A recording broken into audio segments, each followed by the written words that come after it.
അപ്പൊ നിന്റെ ജീവിതം പോകുന്നു. നീ ജോലിക്ക് പോയാണ്ടല്ലോ, ആ കിട്ടുന്ന സാലറി കൊണ്ട് നിന്റെ ജീവിതം അവസാനം വരെ നിന്റെ ജീവിതം അഡ്ജസ്റ്റ് ചെയ്ത് ജീവിക്കേണ്ടി വരും. നിന്നെ ഒരു പട്ടിക്കുഞ്ഞ് പോലും അറിയത്തില്ല. പക്ഷെ നീ ബിസിനസ് തുടങ്ങി അത് കഷ്ടപ്പെട്ട് സക്സസിൽ എത്തുമ്പോൾ നിനക്ക് കിട്ടുന്ന സന്തോഷം ഉണ്ടല്ലോ, നിനക്ക് സമൂഹത്തിൽ കിട്ടുന്ന ആ റെസ്പെക്ട് ഉണ്ടല്ലോ, അത് നിനക്ക് മാത്രം അവകാശപ്പെട്ടതാ. നമ്മൾ ജനിക്കുമ്പോൾ ഉണ്ടല്ലോ, ഒരു പാവപ്പെട്ടവനെ പോലെ ജനിക്കുകയാണെങ്കിൽ അത് നമ്മുടെ കുറ്റമല്ല. പക്ഷെ മരിക്കുമ്പോൾ ഒരു പൊട്ടനെ പോലെ ജീവിച്ച് മരിക്കുന്നെങ്കിലുണ്ടല്ലോ, അത് നമ്മുടെ കുറ്റം തന്നെ. പക്ഷെ നമ്മുടെ സമൂഹം എന്തു പറയും? എല്ലാവരുടെ മക്കളും വിദേശത്ത് പോയി പഠിക്കുമ്പോഴത്തേക്കും നിന്റെ മോൾ ഇവിടെ എന്ത് കാണിക്കുവാന്ന് ചോദിച്ച് കളിയാക്കത്തില്ലേ? നീ അങ്ങനെ ചോദിക്കുമ്പോൾ ഉണ്ടല്ലോ, അവരോട് തിരിച്ചു ചോദിക്കാൻ പറയണം. അവർ മരിക്കുമ്പോൾ ഉണ്ടല്ലോ, അവരുടെ പേരക്കുട്ടികളെ മക്കളെ കണ്ട് സുഖമായിട്ടാണ് മരിച്ചെന്ന്, അല്ലാതെ അവരുടെ സൗകര്യത്തിനെ ഫ്രീസറിൽ വെച്ചില്ലെന്ന് പറയണം. എല്ലാം ശരിയാവൂടി. അയ്യോ, എന്നാ പോട്ടെ, നാളെ തിരിച്ചു പോവാൻ പെട്ടി വായിക്കാനുണ്ട്. ഇത്രയും പറഞ്ഞിട്ട് നീ പോവാണോ? അത് കൊള്ളാം.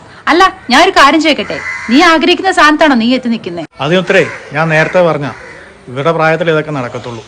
ഒരു പ്രായം കഴിഞ്ഞാൽ ഉണ്ടല്ലോ, നമ്മുടെ ആഗ്രഹങ്ങളെ കുഴിച്ചു മുടേണ്ടി വരും മറ്റുള്ളവർക്ക് വേണ്ടിയിട്ട്.